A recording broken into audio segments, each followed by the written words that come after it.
di Indonesia, kalau di Indonesia belum ada data nasionalnya, survei kesehatan di rumah tangga atau SKRT, Depkes RI, PPOK, dan asma, penyebab kematian nomor 6 atau penyebab kesakitan nomor 7. Itu kalau menurut dari Depkes RI.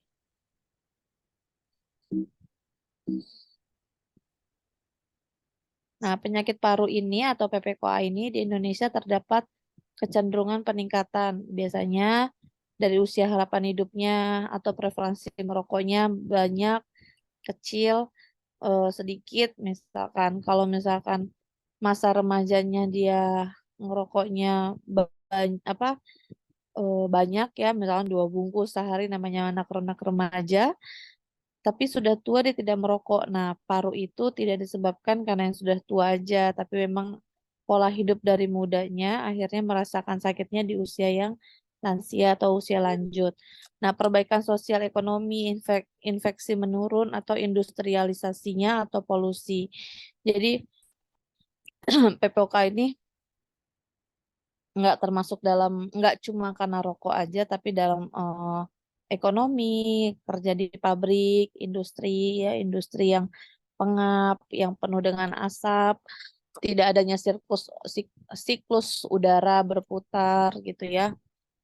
Nah, bisa terjadi PPOK. Kebiasaan merokok, faktor terpenting atau penyebab PPOK tertinggi di Indonesia atau termasuk dalam ranking 3, yaitu kalau laki-laki 53%, perempuan 36%, pada remaja sekitar 12-27%. Nah, inilah faktor merokok tertinggi di Indonesia nomor 3. Kalau lung inflamasi atau terjadinya pembengkakan, dia biasanya ada antioksidannya, ada proteinnya juga. Nah, ini COPD atau patologi dari PPOK itu sendiri. Nah, inflamasi dari PPOK ini biasanya ada yang kecil, ada yang parensimal destruksi atau airflow sebentar. Nah, tanda-tanda POK itu biasanya elastisitas dinding pernafasannya menurun ya. Terus penyempitan saluran pernafasan, kerusakan saluran nafas atau tersumbat atau terisi mukus. Eh, Mukus itu seperti apa? Air liur atau dahak ya, dahak. Nah, mukus itu dahak atau pembengkakan, fibrosis juga pembengkakan, metaplasia sel goblet atau hipertrofi otot polos. Nah, dia bersifat progresif atau non reversible. Dia tidak berputar atau tidak saling melengkapi, itu tandanya PPOK. Nah, apa yang terjadi? Saluran nafas dan alveoli kehilangan bentuk aslinya dan menjadi membesar. Nah, penurunan volume udara yang keluar masuk alveoli atau hilangnya elastisitas saluran napas. Nah, alveoli ini kerusakan dinding sel atau kerusakan atau penurunan saluran napas. Nah, terjadi pembengkakan dinding saluran napas dan terisi oleh mukus atau tadi dahak yang menghambat aliran udara. Jadi eh, adanya bengkak atau adanya mukus itu juga bisa menghambat aliran udara, jadi tidak lempeng gitu ya. Ada sesak-sesaknya atau kerusakan jaringan paru dan alveoli sehingga tidak bisa menyimpan oksigen. Healthy, keadaan sehat dan keadaan rusak pada PPOK. Paru-paru itu kalau lagi bersihnya itu seperti ini, dia seperti buah anggur, tapi kalau rusak itu seperti ini. Dia ada bagian-bagiannya yang rusak, itu kalau PPOK. Sesak nafas, dia ini terjadinya inflamasi selama terjadi inflamasi atau inspirasi. Ini dia seperti ini, dia berputar. Kalau ini dia tidak berputar. Kalau normal seperti ini, normalnya tuh seperti ini. Dia mudah mengeluarkan udara. Jadi setelah masuk dia keluarkan lagi mudah.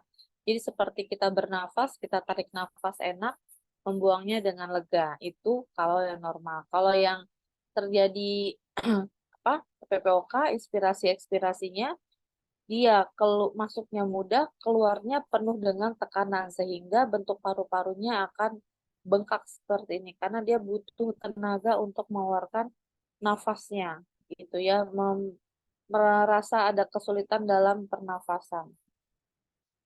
Masalah pada PPOK biasanya melewati fase diagnosis dulu, diagnosis. Nah, yang bisa diagnosis ini hanya dokter. Anamnesis atau pemeriksaan fisik saja dari luar ya, melihat dari luar keadaan fisik si pasien. Pemeriksaan faal paru jarang dilakukan.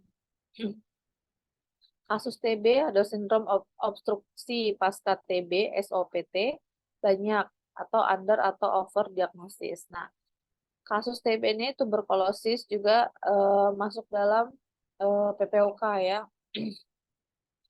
Masalah pada PPOK, perjalanan penyakit, penyakit pembunuh secara perlahan, slowly, progresif, atau apa silent killer. Dia termasuk silent killer, sama kayak diabetes, hipertensi. Ya, dia masuk dalam silent killer, dia pembunuh dia. Nah, faal paru menurun tajam. Eh, VEP-nya turun 52 sampai 80 mili per tahun. Eksaserbasi akut atau memperburuk faal paru. Diagnosis PPOK, dia melewati fase gambaran klinis, anamnesis, dia ada keluhan, riwayat penyakit. Nah, riwayat penyakit ini dari hipertensi, dari diabetes, kolesterol, ya, dari riwayat penyakitnya. Terus dari keluarga adakah gitu ya. Faktor predisposisi juga masuk dalam gambaran klinis. Lalu pemeriksaan fisik, dan yang kedua ada pemeriksaan penunjang rutin dan khusus. Anamnesis itu biasanya rokok, terpajan iritan, emfisema dari keluarga, yaitu turun-menurun ya. Faktor predisposisi adalah BBLR atau ISP atau asap rokok. Nah, faktor ini biasanya dilihat dari aktivitas kita. Apakah kita pakai motor sebagai alat transportasi kita, maka kita sering menemukan asap bus, asap mobil gitu ya, debu di selama perjalanan misalkan. Ada juga misalkan kita naik kendaraan umum ya, berarti kan kita turun luar masuk, kita eh, menemukan ya asap-asap rokok kanan kiri, atau kita ada di lingkungan yang memang sangat perokok berat, entah itu dari keluarga yang memang perokok, entah itu ayah, adik, kakak dia perokok, perokok di ruang tamu, ya kita mau tidak mau menghirup asapnya ya. Nah, jadi itu adalah faktor predisposisi lingkungan kita. BKB atau dahak, tadi dahak yang saya bilang mukus, sesak atau mengi. Mengi itu sama kayak sesak, tapi yang bukan yang itu yang sesak yang kayak asma ya. Asma mengi itu yang berbunyi ya, mengi sama kayak sesak. Pemeriksaan fisik biasanya pakai lip breathing atau barrel chest, otot bantu napas, sel iga melebar, vena jugularis atau perkusi hipersonor. Nah, kalau auskultasi dia normal atau melemah, ronki dia mengi, ekspirasinya memanjang, bunyi jantung melemah. Palpasi pemiltus melemah, sel iganya melebar. Pemeriksaan rutin faal paru, spironometri menilai KVP, VEP1 dan AP harus puncak ekspirasi, volume ekspirasi paksa atau detik pertama, kapasitas vital paksa. Spironometri, obstruksi, eh,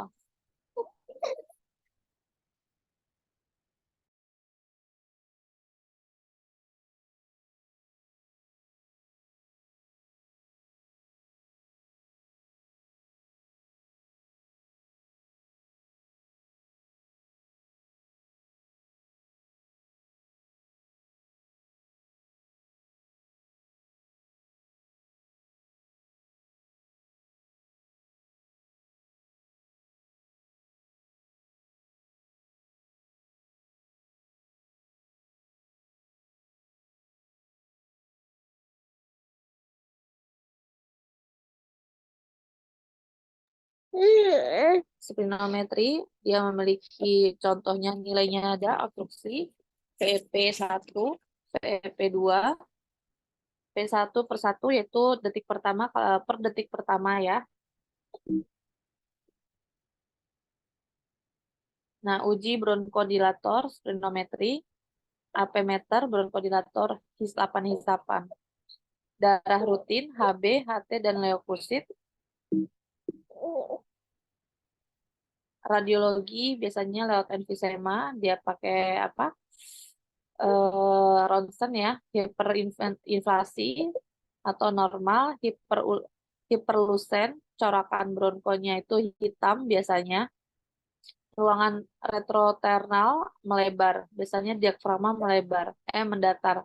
Nah, ini kalau dari tes ronsen biasanya kelihatan kalau paru kita tidak sehat. Nah, kalau di ronsen itu, kalau ada tumpukan hitam di paru, itu menandakan bahwa paru kita tidak sehat atau paru kita memang sudah buruk ya. Nah, mungkin di iklan-iklan juga mungkin teman-teman mahasiswa juga pernah lihat iklan-iklan rokok ya, paru yang sehat sama paru yang tidak. Nah, ini diagnosa, faktor resikonya biasanya dari usia, riwayat panjang atau asap rokok, polusi udara, polusi tempat bekerja, sesak napas gitu ya. Itu masuk dalam diagnosa. Setelah mendapatkan faktor resiko tersebut, lalu dilakukan pemeriksaan fisik kalau memang diperlukan ya. Lalu pemeriksaan fototoraks. Setelah foto toraks itu kita bisa lihat hasilnya seperti apa. Apakah bisa dicurigakan itu PPOK atau cuma infiltrat aja atau ada terjadi filtrat di paru-paru tapi bukan PPOK. Bisa disembuhkan tanpa obat atau eh, tanpa yang lain. Jadi cukup non farmakologi kalau infiltrat itu. Jadi bisa perubahan pola hidup, makan yang sehat ya gitu. Kalau fasilitas splenometrinya negatif, fasilitas dia berarti PPOK secara klinis gitu. Jadi ada alurnya. Ini biasanya alur penyakit dalam atau penyakit paru yang tahu. Nah, diagnosa banding dia bisa saja disebut asma gitu ya. Dia nggak selalu PPOK, bisa aja itu karena asma. SOPT, pneumotoraks, atau gagal jantung kronik, penyakit paru obstruksi. Nah, ini termasuk ayah saya. Jadi ayah saya itu meninggal, dia sesak napas tadi, tapi dia tidak PPOK. Sesak napas tadi, tapi tidak PPOK. Jadi dia masuk dalam gagal jantung kronik. Gitu. Jadi masalahnya di jantung, sesak napasnya bukan di paru-paru tapi di jantung. Jadi terjadinya sumbatan karena eh setelah dicek dia bukan PPOK tapi dia perokok, perokok berat. Nah, itu ayah saya. Jadi dia bukan PPOK tapi dia memang riwayatnya adalah merokok, kopi, tapi masuknya adalah diagnosa banding yaitu gagal jantung kronik. Gitu. Nah, perbedaan asma, PPOK, dan SOPT, sebentar.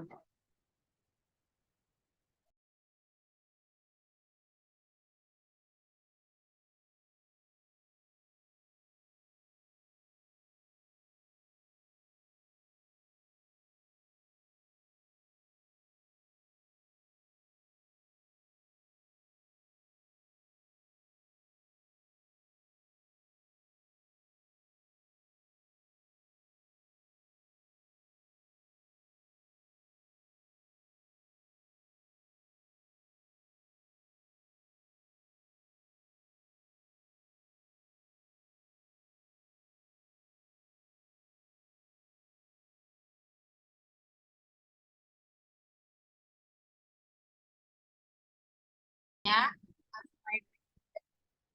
bisa pada usia muda ya. Terus kalau asma itu bisa sakit mendadak, riwayat merokok, riwayat atopi, sesak dan menghina berulang. Nah, kalau eh, apa hiperaktif bronkus atau terjadinya kerja yang sangat aktif pada bronkus. Dia juga bisa dikatakan asma.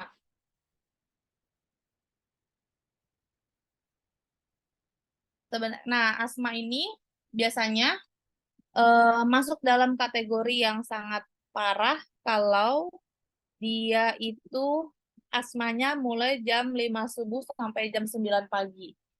Itu bisa dikatakan asma kronik. Ya, itu bisa dikatakan asma kronik.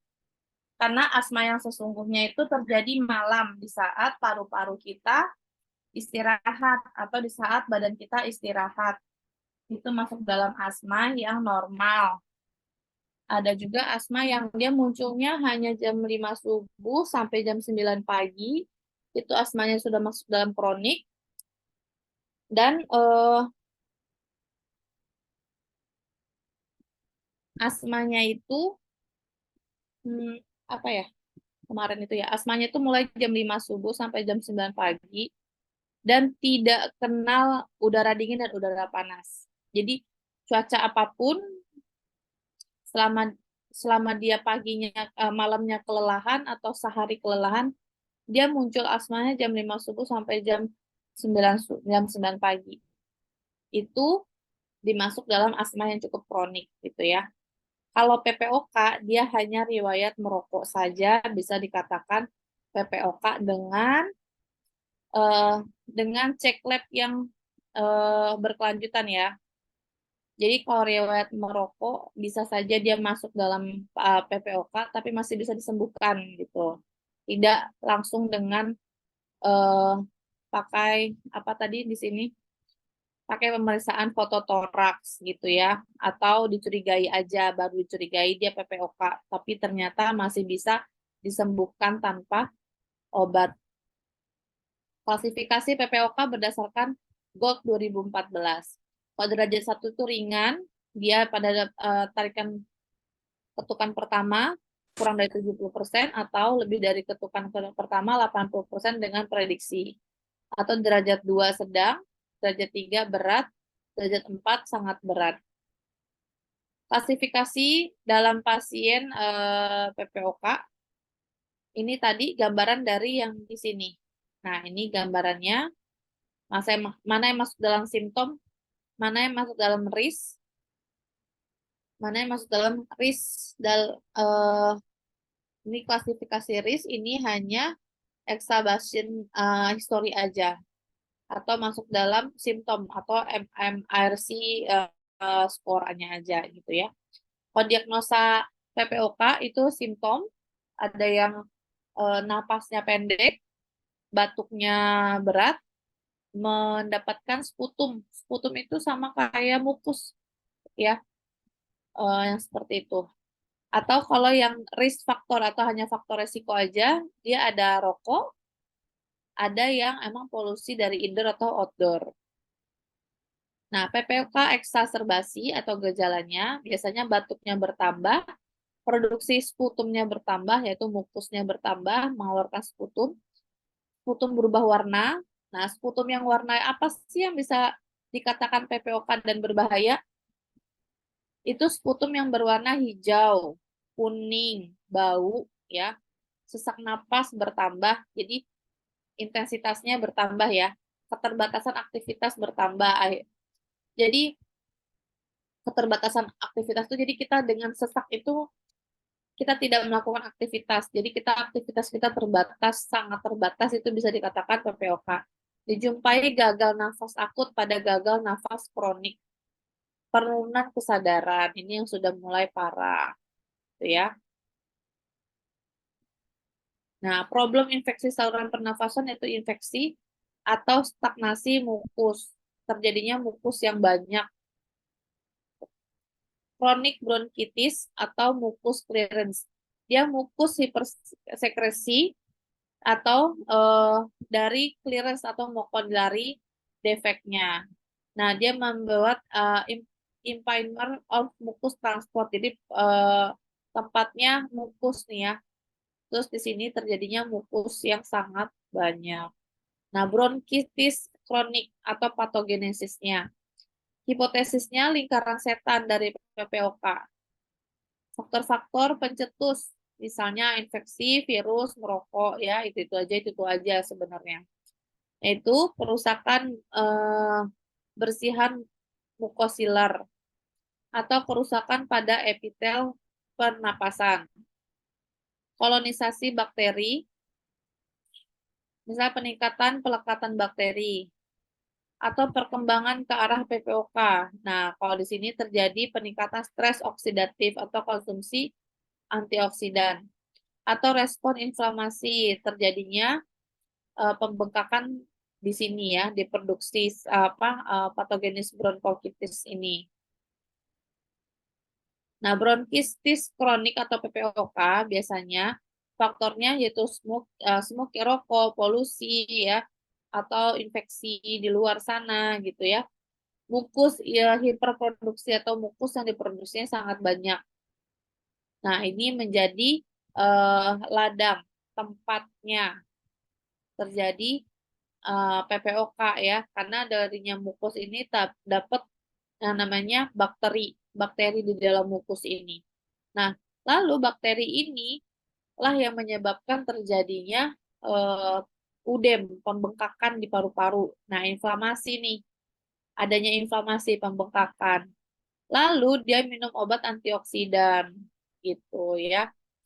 Di sini muncul urutannya gitu ya.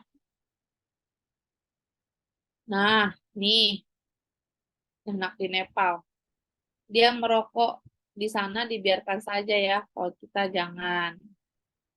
Ini penata laksanaannya, tujuannya yaitu dilihat lagi mencegah progresivitas penyakit, mengurangi gejala, meningkatkan toleransi latihan, mencegah dan mengobati eksaserbasi berulang, mencegah dan meminimalkan efek samping obat, memperbaiki dan mencegah penurunan faal paru, dan meningkatkan kualitas hidup atau menurunkan angka kematian. Itu adalah tata laksana dari PPOK-nya itu sendiri. Nah, PPOK yang stabil itu adalah diberikan edukasi. Jadi emang sudah ada PPOK ini pasien A terdiagnosa pasien A terdiagnosa PPOK. Lalu diedukasi dulu. Edukasi. Mau nggak berhenti merokok? Terus dikasih penjelasan tentang PPOK, bahayanya PPOK, ujungnya di PPOK apa. Kalau PPOK tidak sembuh, menempuh jalur apa aja. Kita jelaskan itu pengetahuan dasar PPOK. Obat-obatan PPOK apa saja. Terus eh, apa sih? Pasti pasien nanya, gimana ya dok cara mencegah atau menurunkan ini supaya nggak sakit lagi. Kita jelaskan pencegahan perburukan PPOK. Terus kita jelaskan apa aja yang kita hindari untuk pencetusnya si PPOK ini. Lalu penyesuaian aktivitas, kita edukasi. Lalu setelah diedukasi, kita kasih obat farmakologinya. Sambil diedukasi, kita kasih obat. Setelah dikasih obat, obat ini tidak bekerja tunggal. Ya, kita perlu yang namanya non farmakologi atau pengobatan non farmakologi, yaitu terapi oksigen, vaksinasi, dinutrisi, diberikan ventilasi non mekanik atau intervensi bedah. Nah, farmakologi ini juga bisa masuk dalam penyelesaian aktivitas, yaitu makan yang dirubah, pola hidup yang dirubah, apakah ibu harus rajin olahraga, berapa kali olahraganya, berapa menit dalam sehari olahraganya, gitu ya. Apa saja yang boleh yang dilakukan, apa saja yang tidak boleh dilakukan, itu masuk dalam terapi atau tata laksana non farmakologi. Karena biasanya yang kena PPK ini pasien-pasien yang sudah berusia lanjut ya, sudah cukup tua, di atas 50 ya. Makanya perlu pengawasan ketat. Kadang diedukasi pun tidak cukup ya. Lalu di terapi non farmakologi dia tidak taat. Dia hanya mengandalkan hanya pengobatan farmakologi aja. Jadi ya sudah dengan obat saja cukup. Eh, saya nggak bisa nih, saya nggak serajin itu, atau saya tidak sedetail itu, saya tidak bisa online apa olahraga tepat waktu, saya tidak bisa, banyak banget alasannya kalau sudah usia lanjut ya. Jadi bagaimana kita menjaga keluarga agar tidak PPOK atau memang ada lingkungan kita yang merokok, lebih bisa diedukasi. Kita mengedukasi mereka bukan untuk dirinya, tapi edukasilah jangan merokok di tempat umum, jangan merokok di sini karena banyak anak kecil atau banyak orang lain yang tidak suka dengan bau asap rokok, ngap lah gitu ya. Bisa kita edukasi ke semua orang, termasuk terutama keluarga sendiri ya. Algoritma penata laksanaan PPOK, eksaserbasi akut di rumah dan pelayanan kesehatan primer atau puskesmas. Biasanya diinisiasi atau meningkatkan frekuensi terapi bronchodilator. Nilai ulang dalam berapa jam, biasanya dicek beberapa kali. Perbaikan tanda dan gejala. Biasanya dilanjutkan tata laksana dan kurangi jika mungkin. Biasanya kalau memang ada perubahan, kurangi obatnya. Tapi diketatkan di non-farmakologi dan edukasinya. Tanda laksana jangka panjang, berarti kalau sudah ada perubahan, obatnya bisa di-stop secara berkala. Jadi si pasien ini hanya mengandalkan pengobatan non-farmakologi aja. Ya, tapi itu harus bersifat jangka panjang sehingga itu tidak muncul lagi. Tapi tidak ada penyembuhan atau perbaikan selama 1 minggu, sudah mengikuti tiga ini sudah diikuti semua tapi tidak ada perubahan, masih saja PPOK, maka pasien disarankan dan diharapkan ke dokter, lalu ditambahkan obat secara oral, ditambahkan antibiotik bila ada dan bila diperlukan karena terjadinya infeksi pernafasan ya. Supaya tidak melebar maka dia harus diberikan antibiotik. Diuretik bila ada kelebihan cairan gitu karena si bapak ini atau ibu ini asma, apa asma lagi apa PPOK, dia banyak minum, perlu ditambahkan diuretik mungkin ya. Jadi untuk mengurangi kelebihan cairan. Nilai ulang tanda selama beberapa hari atau selama 2 hari. Dicek dalam 2 hari nilai tandanya masih sama saja atau malah makin buruk atau sama aja, maka itu masuk dalam perburukan tanda atau gejala.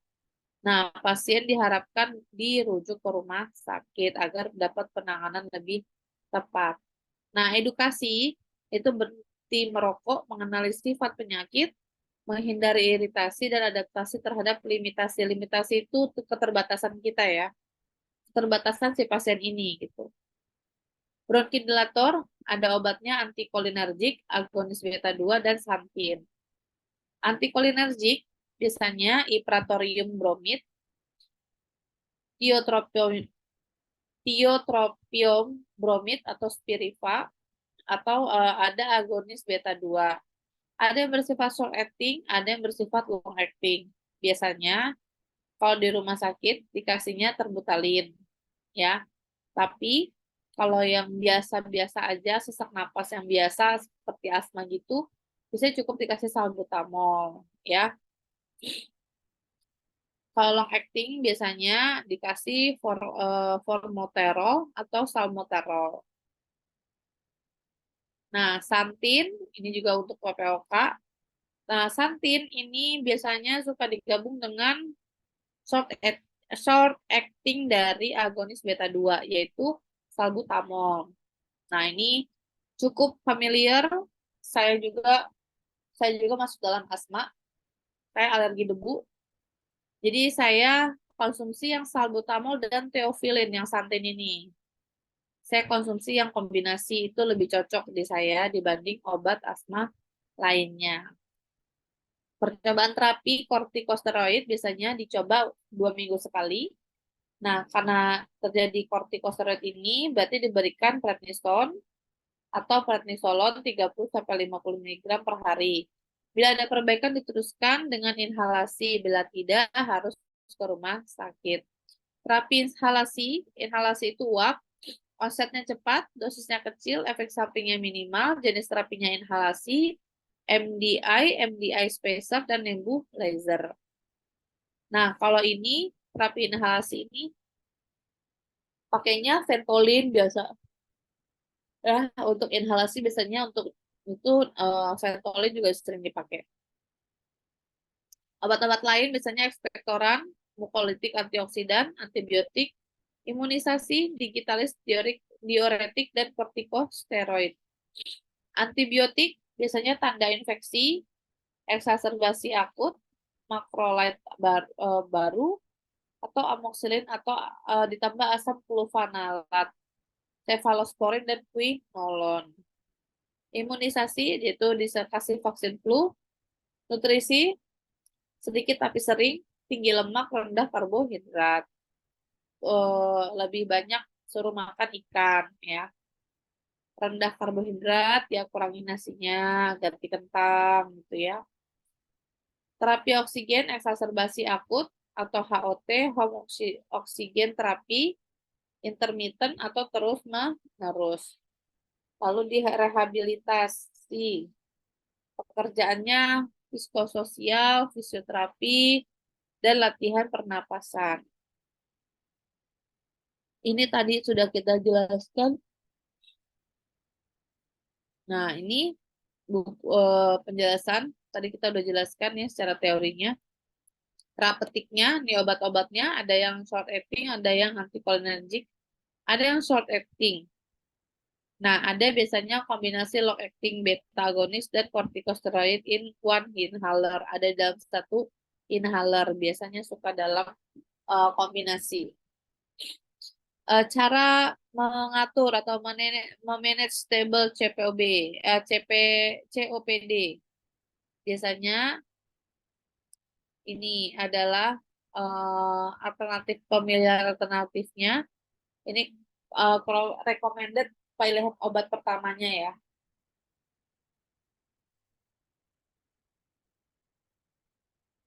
Nah, terima kasih untuk kuliahnya. Saya lanjutin dulu, nanti tanya jawabnya ya.